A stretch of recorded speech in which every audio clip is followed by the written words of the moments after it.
and welcome back to the Deadology Podcast.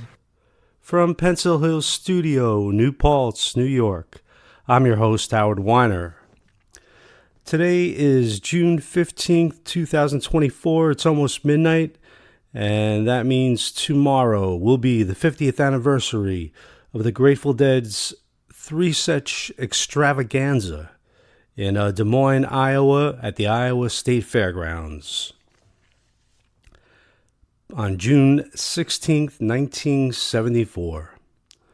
Before there was a Field of Dreams in Iowa, there was a stage of musical dreams at the Iowa State Fairgrounds on that day, June 16th, 1974.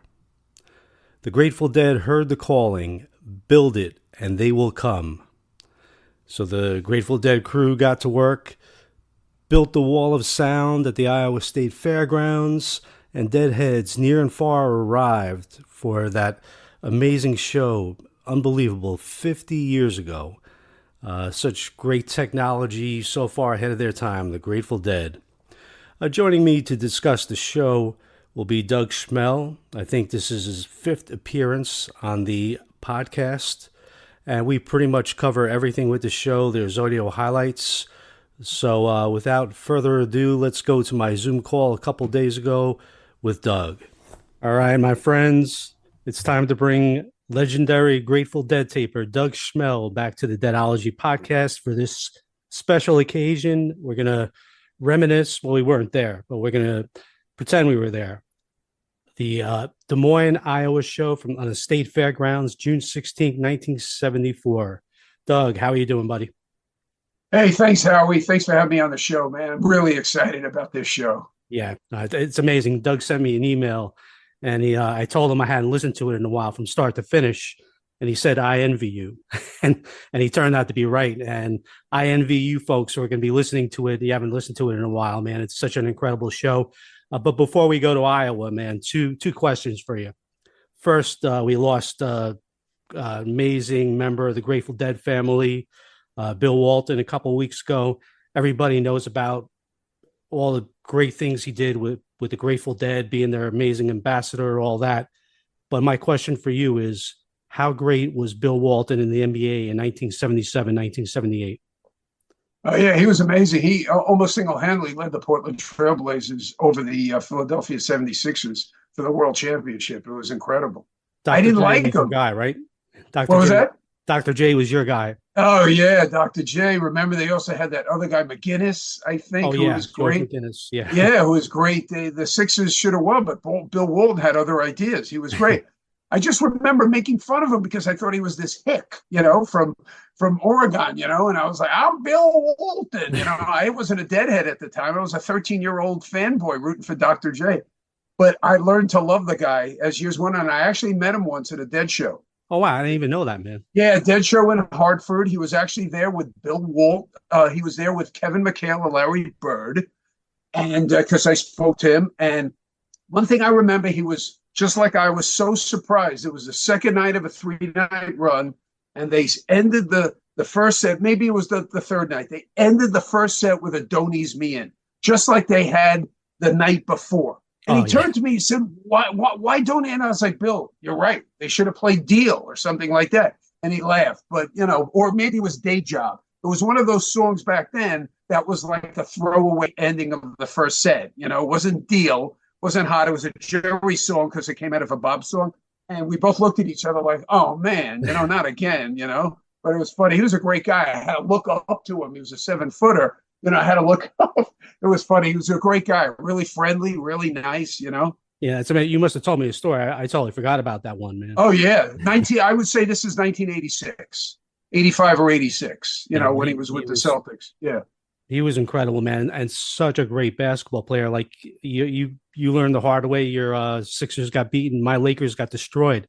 He outplayed Kareem Abdul-Jabbar. That guy was like, how can anybody outplay Kareem? He outplayed him. Right. Yeah. And even as great as he was in the NBA, his career was marred by injuries. He suffered a lot of injuries, so he missed a lot of time.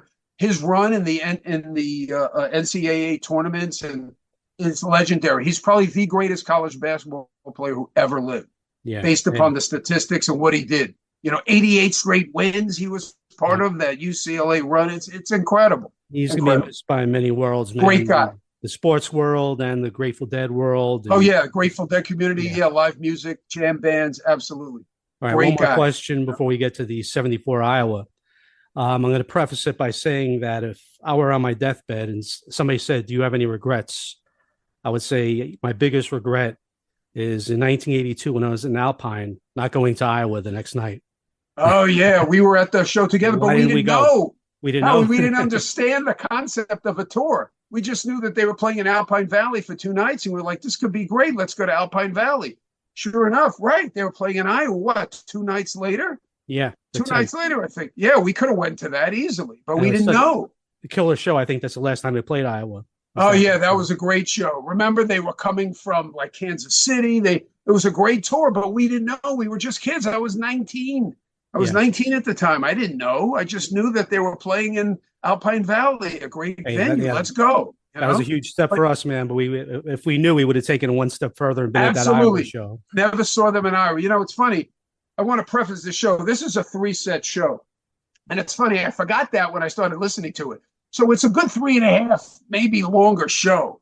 And I thought I was going to run out of time listening to it the other day on Friday while I was driving to Sarasota, but I took my time. I went into the right hand lane. I made some unnecessary stops just so I could fit the whole show in one trip. And it was worth it. This show is not, how good is it? I listened to it again to make sure I was kind of properly caught up for this interview. And I'm telling you, this show blew me away. It's incredible. It's one of those great. Why is it that when the Grateful Dead play 3 set shows, they're all great? Think of them. Could you name a?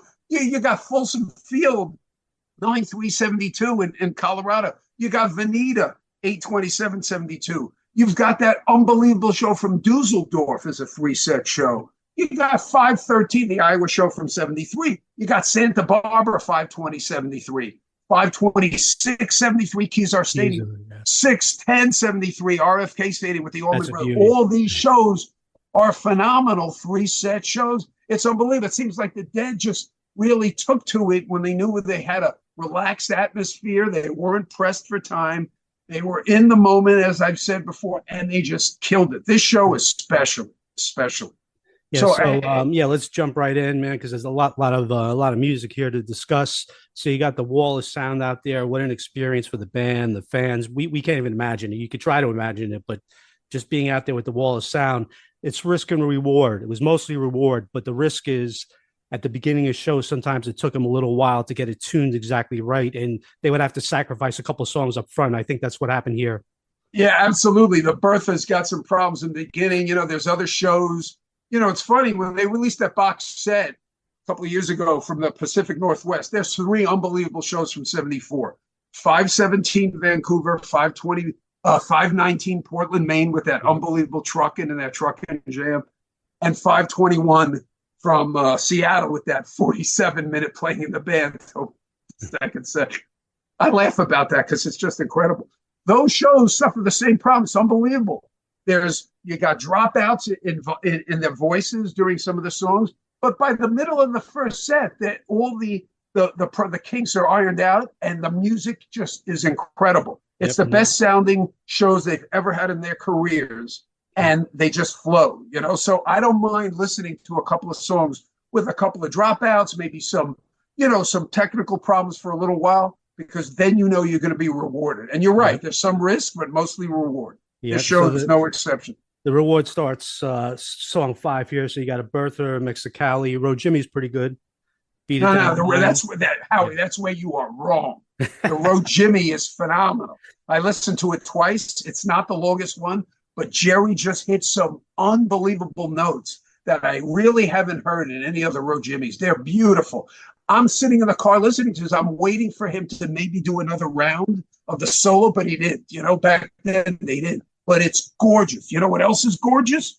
Probably the greatest Scarlet Begonias, like for that, incredible, by far for that period before like 5/8/77. That is the best Scarlet Begonias ever in 74, 75, 76, whatever they played it, guaranteed. Listen to that jam at the end. It is gorgeous. And it just lets you know what kind of mood these guys are in. You know, it's incredible. Yep. Yeah, it's awesome. I agree with you. The Scarlet Begonia is incredible. Like, they knew they had a great song. They were working on it, and everything came to fruition. And on this version, man, the jamming is just incredible. It's probably the fifth version they ever played, or six, something like that. And then you got this unbelievable black-throated wind right after this, the Scarlet Begonias. What a beautiful combination. Where back then they really didn't have any time constraints on the black-throated wind. Jerry's just hitting all sorts of different notes at the end. It's great. It's beautiful to listen to. That's the kind of song I like to close my eyes and just focus on his jamming at the end, through Bobby's great lyrics. It's awesome. What a great song. Underrated song for me. It started off like Bobby was still having a little trouble with the vocals, but towards the end, it went off the hook, man. That last verse, the way Jerry plays. Amazing. Yep. It's amazing. Yeah. And then we'll keep rolling along. But yeah, this show gets crazy. The Sugaree is just so beautiful the way Jerry it's fabulous. His voice is great. Something to be said about Jerry's voice in 74. It was angelic. He hit some great notes during the road. Jimmy, I mentioned during the Sugaree, it's perfect. Obviously these 74 Sugarees aren't like 77 when they expanded the jam, but they're so pretty. They're so nice to listen to. They're 8 minutes, 7 minutes and change, and they're perfect first set songs. Yeah, it's interesting. After a while, a song becomes automatic if you're singing it for 20 years. But these early years, when you hear Jerry sing a Sugaree, that aspect of it is beautiful. It's incredible. Beautiful, yeah. Just to hear his voice, and then he's got some nice little solos in it. And then obviously we got an El Paso where Jerry's going to be poking away. It's a hot El Paso. Oh my God, it's awesome. You can tell they're just so happy to be in front of this big crowd. State fairgrounds, people eating corn dogs, drinking beer. Picture it outdoors. I forgot the day of the week, but it's probably Saturday or Sunday. Usual state fairground stuff. Yeah. I think they played, starting at like 11 o'clock. Purportedly, this show went from like 11 to 5 something, including the breaks, but it was a full day.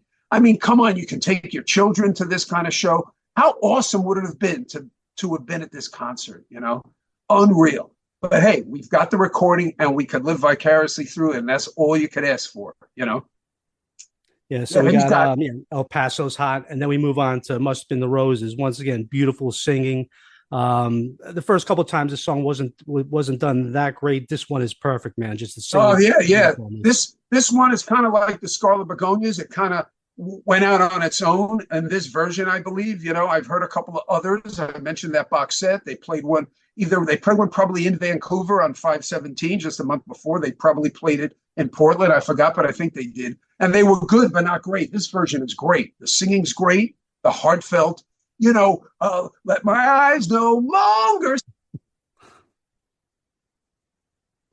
I love it, Howie. I've always underrated the song, but not anymore. 74 was the year for the song. Yeah. I always love seeing it live too, man. Just hearing Jerry belt that out, but he finally really found the tone, the right mood of it on this night in Iowa. Correct. And then this is around the time where we should start considering calling in the riot police to the Iowa State Fairgrounds, because you got Jack Straw next, and that Jack Straw is the last song on the first side of the CD. You made me the CDs back in the day, and it ends the first CD. There's 4 of them. It's such a long song, so it's 10 of 10. And I just remember getting so psyched to listen to this Jack Straw again. It is all. Hey, so many 74 Jack Straws are great.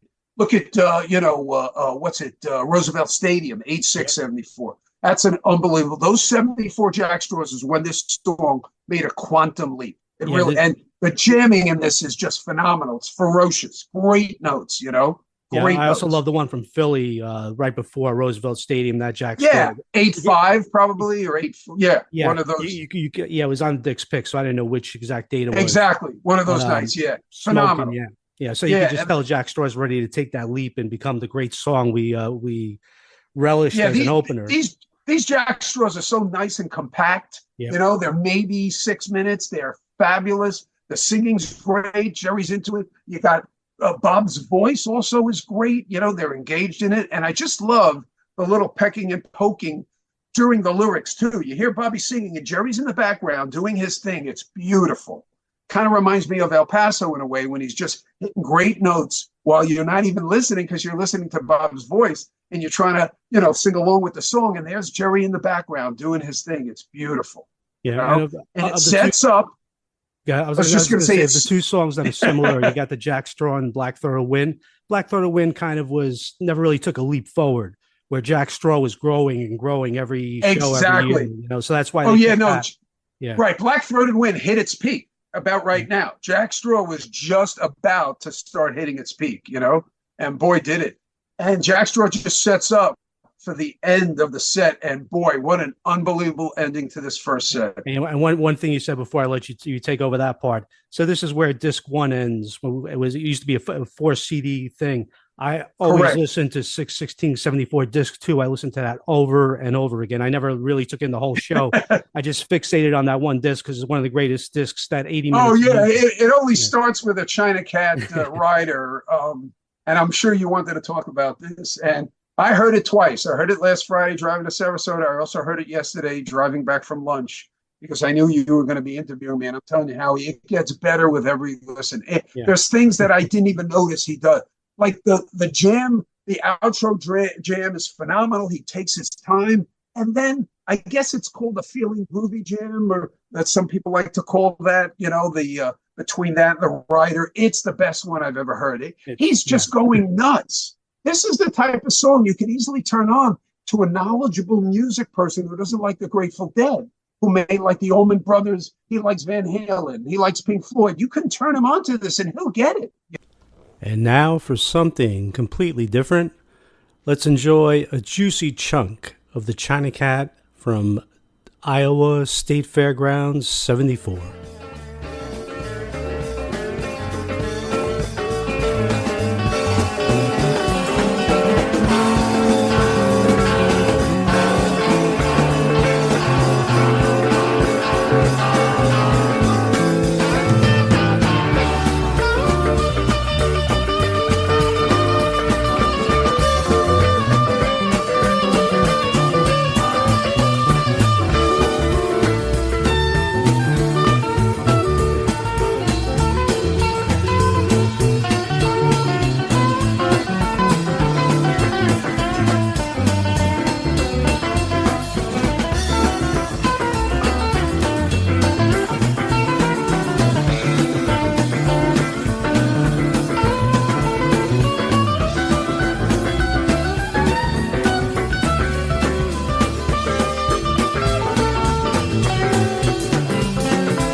Good. 73, 74 was the best time for Cat Rider. This one is Absolutely. above all the other ones. It's a definitive best ever version. And I agree.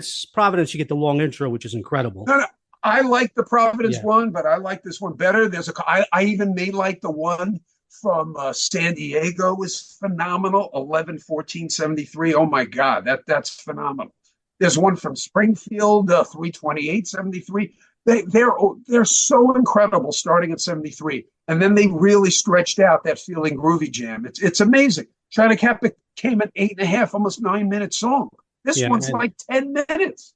I think one of the driving forces on this one, right from the beginning, Billy Kreutzmann's just playing a beat he never played before, and Cat's just so aggressive, and it kind of Yes. kickstarts the whole thing. Weir's doing things he never done a rhythm guitar, and leave it to Jerry. Man, it was just you once said Jerry woke up on the wrong side of the bed to describe like it was Was kind of that my funny. quote? I Yeah, like that. I think the whole band woke up on the wrong side of the bed because they're just killing it on this Cat, man. And even Oh, before you get to the Feeling absolutely. Groovy, it's like Yeah, it's probably now. it's like the band being in control but totally out of control at the same time. Right, right. I get that. You figure it's probably now 12 o'clock. Again, Saturday, Sunday afternoon, you got all these people hanging out for this great state fair. I mean, this must have been the greatest thing to see in their element, when they're really killing it. I wish I was there. Again, I don't have a video of it. I can picture. There are some photos that have come out, emerged from this show. So you can see the wall of sound. You see Jerry's wearing a red shirt. He's clean shaven. He looks great. This is Jerry, how old is he? He's maybe 31 now. Yeah, going to be 31, I think. It's unbelievable how great these guys were. This is, their prime. I thought their prime was 72, but they're still in their prime. 72 to 74 to me is their prime, and they were killing it. And besides the China Cat, which is beyond belief, the I Know You Rider is unbelievable. It's one of my favorite ones. It's great. There's some great jamming. And then they end the first set with this incredible Around and Around, Yep. which to me, I love those early round and round, 72, 73, 74, better than the ones in like 77, which were longer and even had like a longer jam where they killed it. But I love these. It sounds more like the Chuck Berry versions, that Chuck Berry obviously is the one yeah, Chuck Berry's. It's just phenomenal how they killed it. These round and rounds back then were only 5 minutes, 77 to end the first set or end the second set usually, or as an encore was 7, 8 minutes. These are concise, and Jerry goes nuts. He usually has 3 or 4 solos where he's just all over the place, killing it, with those unbelievable notes. I love it. Yeah, no, I definitely agree with you. The around the rounds from this time period are amazing, but it's just like on this day, like the aggression they're playing with, you could hear it in the round and round, and it's not longer than any other one, but they're still riding that energy from the Cat Rider. It's just they're totally. It's overused expression, but on fire, man. Just even during the around and around, you could tell it's just there's something about it. Keith's playing like a maniac. Everyone's they're like showing off to each other. They're like they know how good they are, and nobody's holding back. Everybody's totally going off. And even Weir's got a little more emphaticness to it. I made up a word there to the way he's singing the vocals. But yeah, just when I listen to it again, I'm like, just all these songs are just like a cut above. And 74 is a prime year, so there's just something about this show. Yeah. Obviously, they were stoked. They hadn't played in 8 days. The show before this was the first day on the green, in Oakland on 6/8. Right. And that was a very good show. They had 8 days off, and they're starting their tour, and you could just tell that they were freaking into it, man. I mean, the perfect environment, outdoors at the state fair in Iowa, and they're always hot in Iowa. They just love the middle of the country. There's so many examples of that. Great shows, in the Midwest. It blows my mind. So, then after the around and around, it's not that long. Like I said, it's under 5 minutes, but the emotion and the jamming in this makes up for it's only 4 minutes and 50 seconds, something like it's incredible. And then Bobby says, yeah, we're going to take a short break.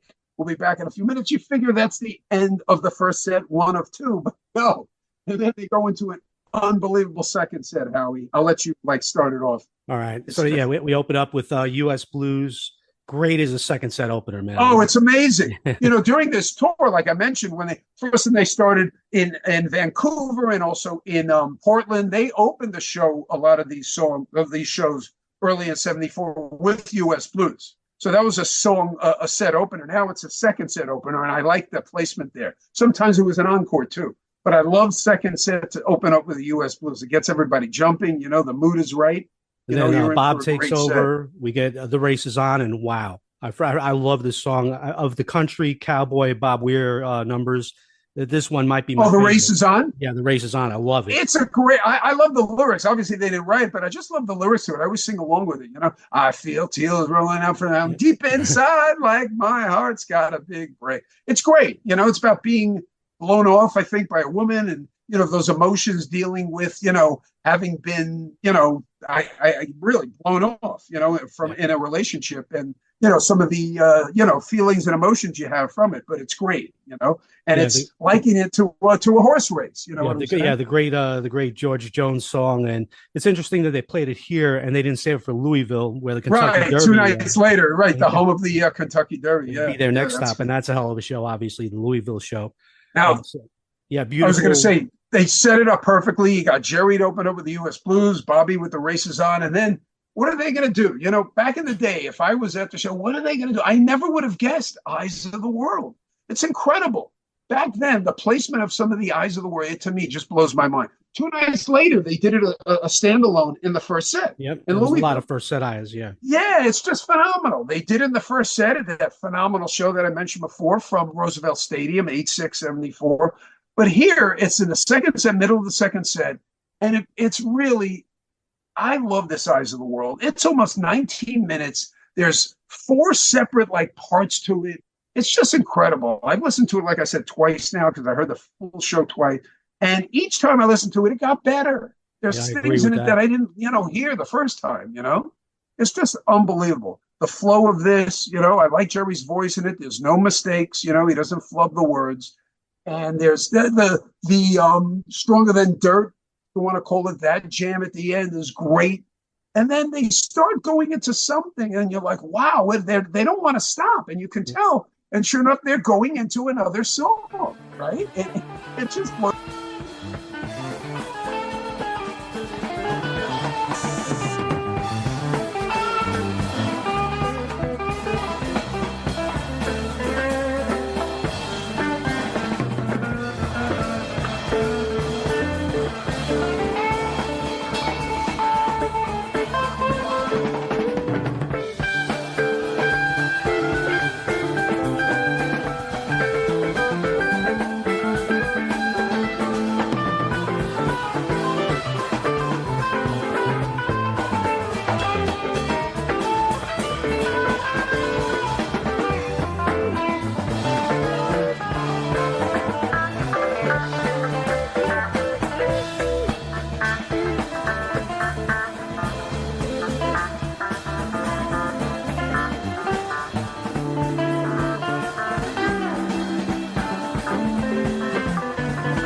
you just heard that beautiful segue into Big River from like an 18-minute Eyes of the World.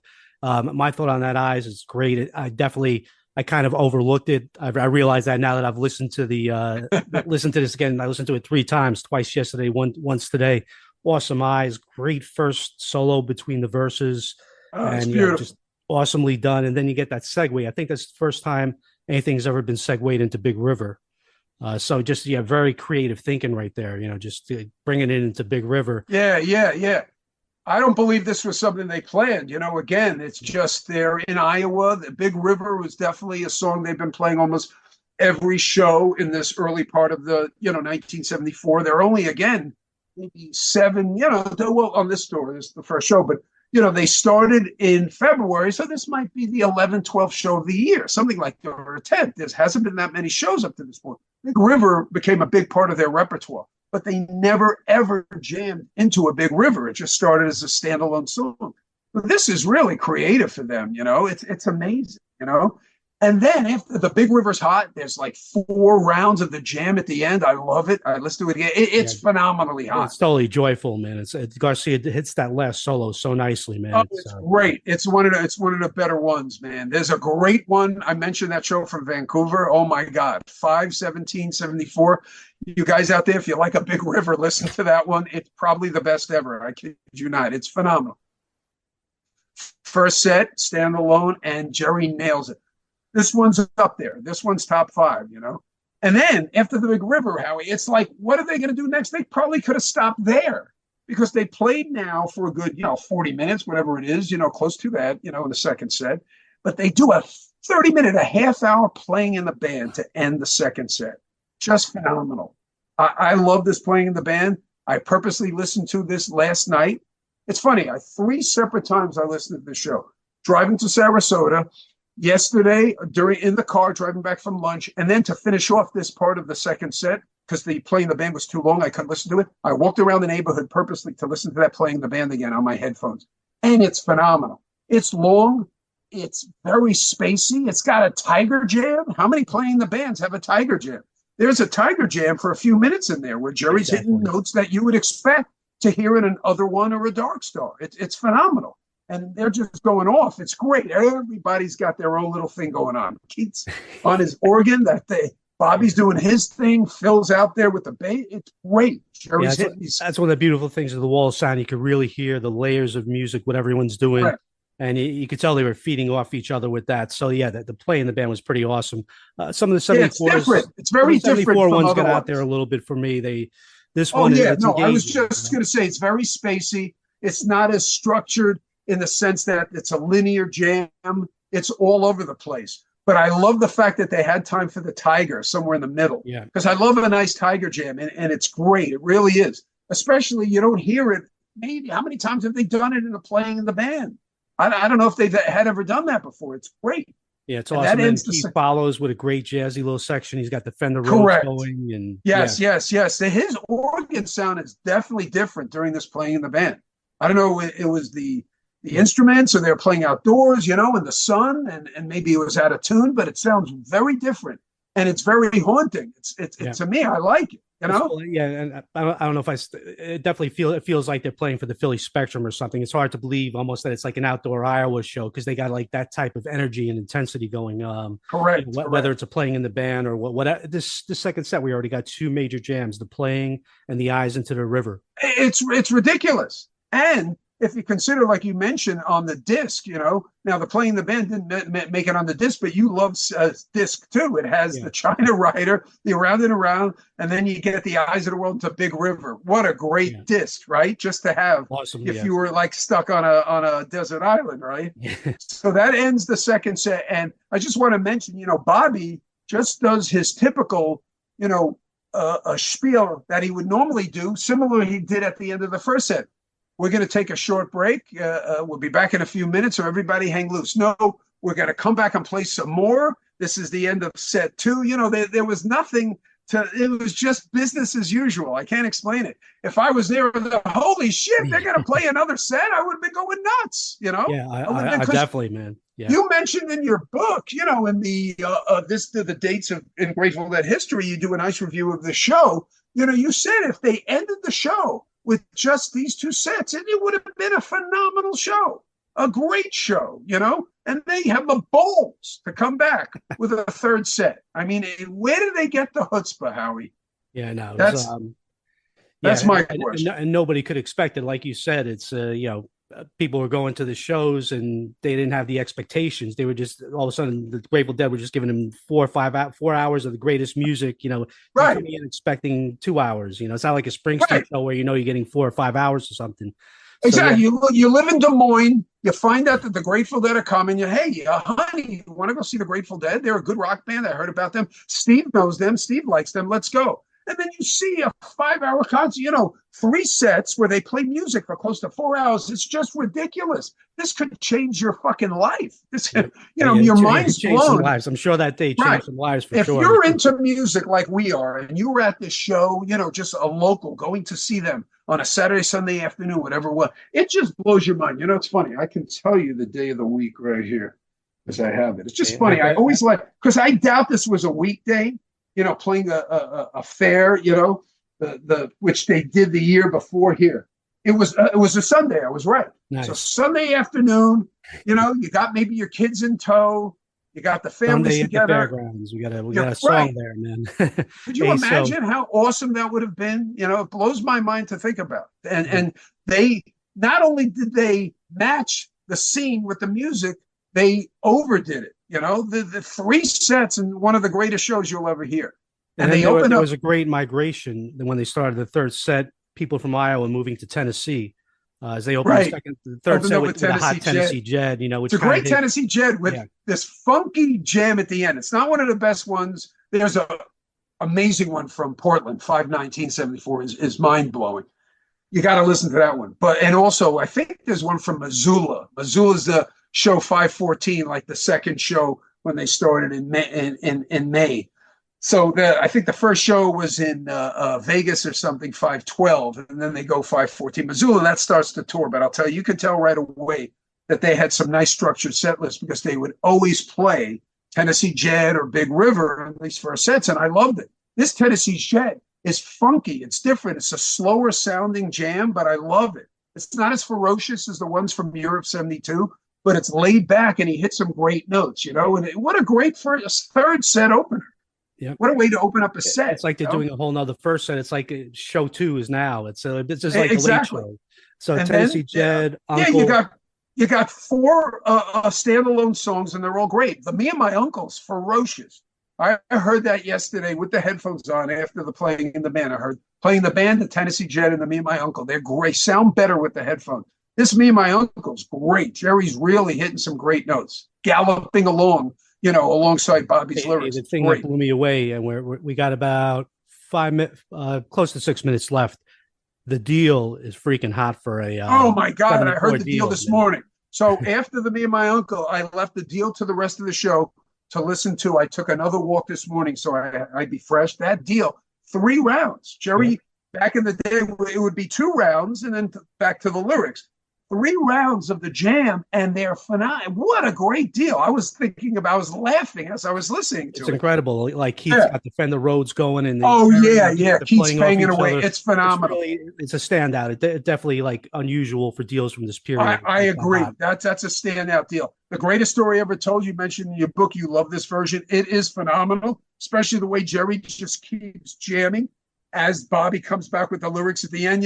Abraham and Isaac sit on a fan, and he's still hitting those notes. It's great. He extends it another 10 seconds. The only thing that throws this one a little bit is the Donna scream. It's Donna scream, as they call it. Jam, but Oh, yeah. No, you can hear it. That's why I like with the headphones. You could actually, and the wall of sound, you could kind of separate Donna's voice and Jerry's jamming, so you kind of focus on the jamming. It's a great one. It really is. I love 74 greatest stories ever told. Look, I'm a 72 guy, and the ones from 72 to me are the best, but this one is phenomenal. It really Portland is.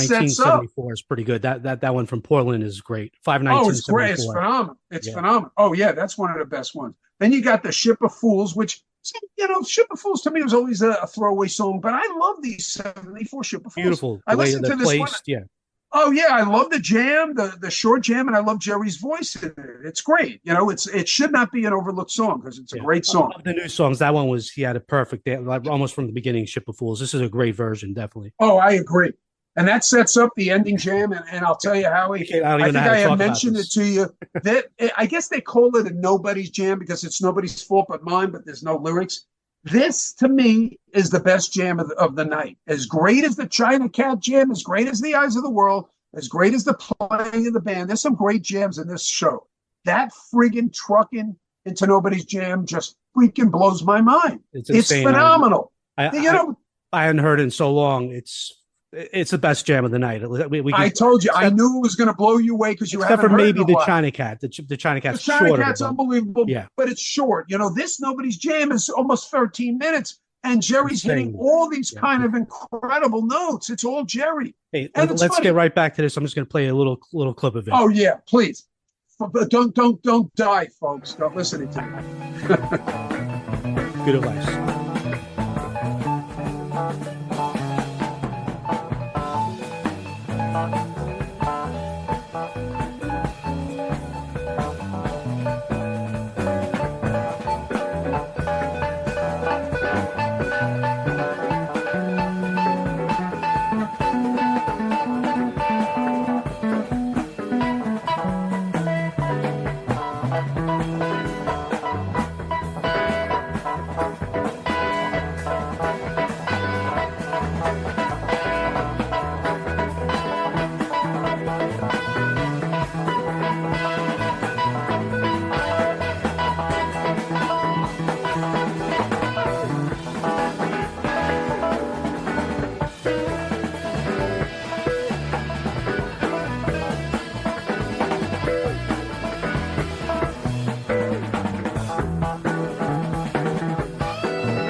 All right, yeah, the Nobody's Fault jam out of the Truckin', man. These improvisational pieces, like I like these better than playing in the band, and I understand that. Yeah, like they would do Truck, and then they would break into something to like the right. 519 show, The and playing in the bands are these more structured. these So this upbeat is just way improvisational out there, pieces. pure improvisation. I agree. You know, it's funny. The one from Portland, 519, gets like more fame than this one.